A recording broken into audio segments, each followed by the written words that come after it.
Hey everyone, Nick here again, back to talk about The Walking Dead, and this is my review of episode 7, called Time for After. And I thought this was a really interesting episode. Some things started coming together, some things have been set up for this week, next Sunday. And I thought it was an interesting episode for sure. I'll start with what I thought was the most fascinating part of the episode. Eugene. I mean, obviously, as anyone who has seen more than a few of my videos knows, I love Eugene. I mean, I cosplayed Adam at Walker Stalker this year. And I'm so happy to see him getting such an interesting story arc. Like, he really is. He's becoming an absolutely fascinating character to watch. I mean, he always has been, but he's getting more and more layers to him. He's becoming more complex, and I love it. And I also love how unpredictable it is, because he is getting further and further onto Negan's side. He's pretty much Darth Eugene by now. I've called him that before, but, like, he's really earning that title now.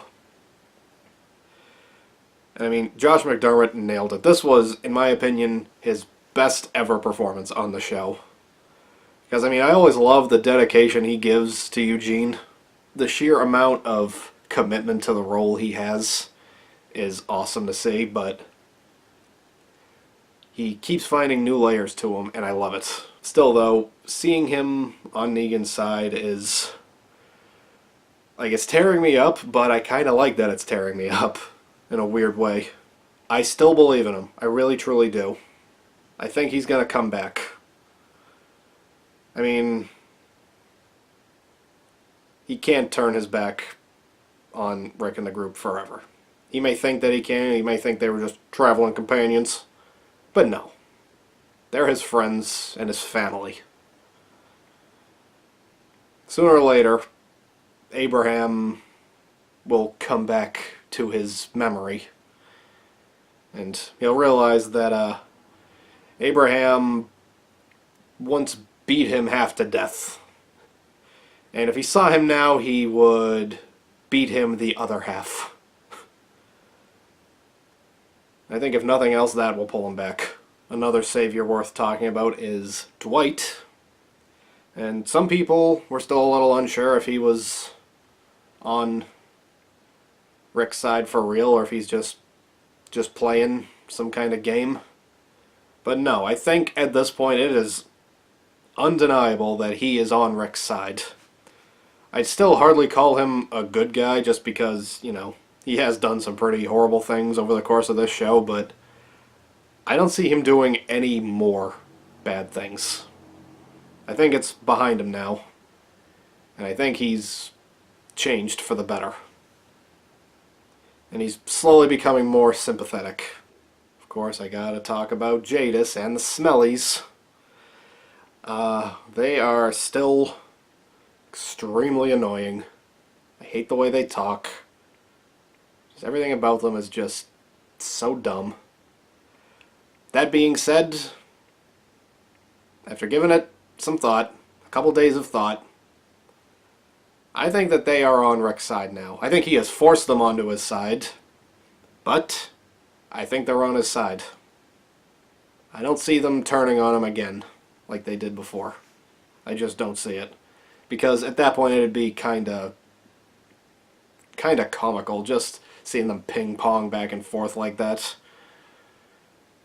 But I think if it stops here, then yeah, I think that would be the right move. I thought the scenes with them at the trash heap where they live, I just thought they were just being ridiculous. But Rick himself fighting off Winslow Jr. basically, and a couple of other Smellies just in his boxers. That showed that Rick is the man no matter what. Part of me wanted him to shoot Jadis, but, you know, going forward, I think maybe it might prove to be the right move. I hope. So yeah, I think whether we like it or not, they're allies now. And I don't like it, but you know, if they'll actually help Rick take down Negan for real this time, then so be it. Daryl and Tara, they're still on their vigilante mission, and at least with Daryl, I'm starting to understand it more, because Daryl basically confirmed in this episode that he has nothing left. All he has at this point is contempt for the Saviors and revenge on his mind. I still think that Tara is going a little overboard with it. Like, I know her girlfriend got killed, but I don't know, I still feel like she's just kind of snapped completely. Daryl has had a lot more happen to him, so I am starting to get it a little more with him, but, you know, either way, I still think that both of them are dangerously reckless, and their plan may have worked. They smashed the truck through the wall, and they got the walkers inside the sanctuary, but when Rick got there at the end, they were all gone, and one can't help but wonder if this is actually on them. I don't know if it is completely. A lot of people are like, well, whatever happens next week, because something big is about to happen apparently, whatever happens next week, it's all their fault. And I'm like, I wouldn't go that far yet. I'll see how it plays out, but I'm not 100% sure that this would technically be on them, because the lookouts, which included Morgan, all of them were not responding to Rick, and Rick even found one dead hanging from a water tower, ripped apart, which was a comics reference to something that has not happened yet, but was pretty heavy when it did happen. But anyway, I don't see how Daryl and Tara's plan to ram the truck through the sanctuary wall would affect them. So that's not really 100% clear to me. I think we'll probably find out in the next one. But Rick getting there at the end and seeing that the whole place was clear of walkers, it does kind of make the timeline a little confusing. And I'm starting to wonder if maybe there was some time that had passed. Like maybe Rick was in the container at the trash pile a little longer than we thought. Like maybe a day or two. So it's just, that's leaving a lot of questions. I feel like the timeline could have maybe been a little more clear. Like, even just show Rick in that box at night. That would have shown that at least one day had passed. So, yeah, I feel like they maybe could have made that a little clearer. But they'll probably clear it up this week. Honestly, my best guess about that is that there were other saviors at like a separate outpost that led the walkers away, kind of like the two that Michonne and Rosita found at that warehouse thing. Like they had a truck loaded with speakers singing opera, and that was meant to lead the walkers away. Maybe they had another one of those. They had a different group of saviors out there somewhere. I feel like maybe they might have been able to lead the walkers away, and then they killed the lookouts. Like, if that's the case, that really would not be on Daryl and Tara, because they were coming anyway to lead the walkers away. So, yeah, I don't... If that's what happened, then it really wouldn't be on Daryl and Tara, but if there's any other reason, then it very well might be on them. Overall, I give this episode an 8 out of 10. It was solid, but it was definitely another one of those build-up episodes.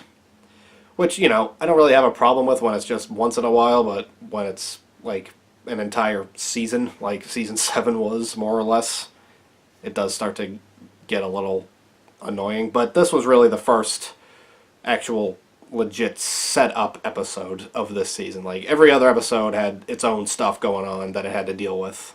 This one was just setting up next week, and that was it. So yeah, the episode was solid, but the real stuff is definitely coming on Sunday. And unfortunately, I am terrible at avoiding spoilers. No matter how hard I try, I always find something out. And over the years, I have had so many deaths on this show ruined for me. Let's see, there was Dale, Shane, Lori, T-Dog, Beth, Tyrese, Noah, Spencer, Sasha, and now there's another one. I won't say it in this video, but I'm thinking of doing a video where I will be talking about it. I'm still working on the right way to actually go about it, but I definitely intend to make some sort of video talking about it before the mid-season finale on Sunday. All I will say is that if this rumor comes true, the show will never be the same. I mean, it already does its own thing in relation to the comics. It changes things up, which is totally fine with me because I don't want to know every single thing that's about to happen. I don't want to be like, oh, yep, I know where this is going. No, I don't always want to know that. And they've changed up enough things that there's always a little bit of doubt in my mind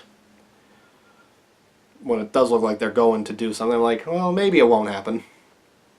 But despite all these changes that they've made, overall the show has gone in the same general direction. It's never really veered off course too much from the comic storyline. If this spoiler comes true, it will take the show to a completely different destination than the comics, because I have no idea how they could possibly go the same route. It's that big of a deal, and you know, I'd like to say I'm excited for it, but honestly, I am terrified. I'm honestly terrified because I don't think it'll really work. I really don't. I'll explain it more when I get around to making this video, because again, I don't want to give away anything here. All I'm going to say is the reaction videos are going to be intense. Not just me, but everybody. That'll do it for this video. Thanks for watching, and I will see you next time.